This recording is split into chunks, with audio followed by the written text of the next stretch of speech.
Tonight I'd like to read to you Paddington and the Knickerbocker Glory. Hope you enjoy it. One day Mr. Brown took Paddington and all the family to the seaside for a treat.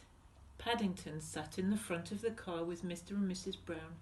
Mrs. Bird, who looked after them, sat in the back with Jonathan and Judy.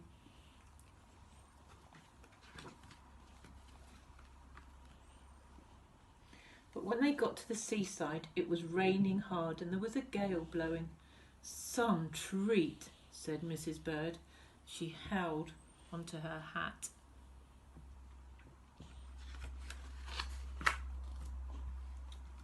"Look," cried Paddington, "that man has had his hair blown away."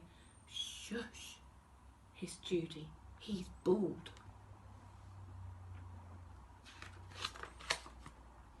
But Paddington pulled his duffel coat up around his face. He didn't want his whiskers to blow away.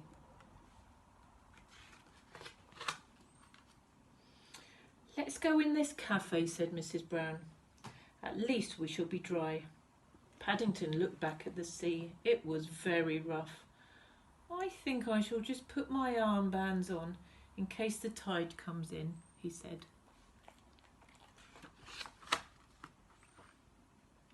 As they sat down at a table, Mr. Brown pointed to a picture on the wall.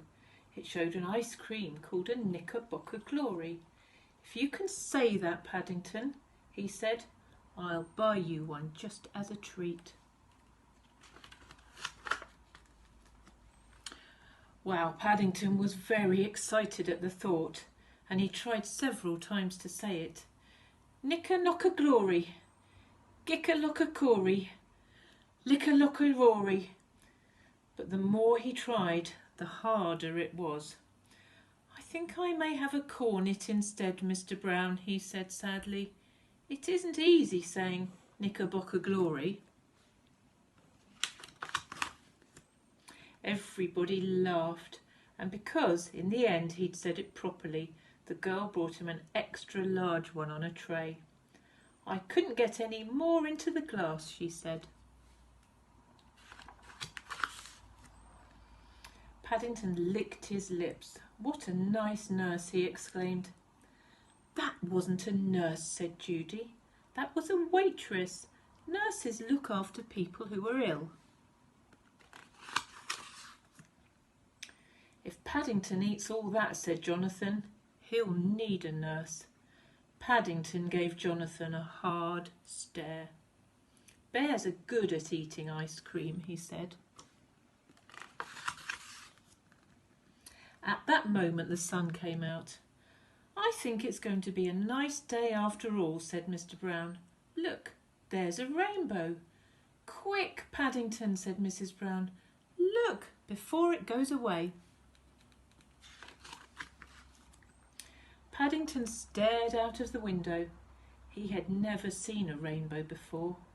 "It looks just like a Knickerbocker Glory," he said.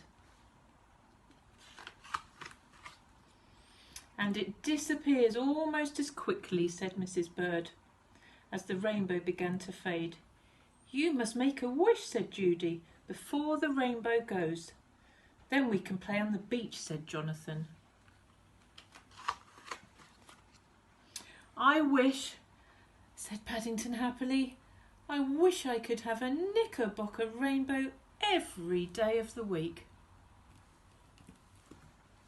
I hope you enjoyed that. Night, everybody. Sleep tight.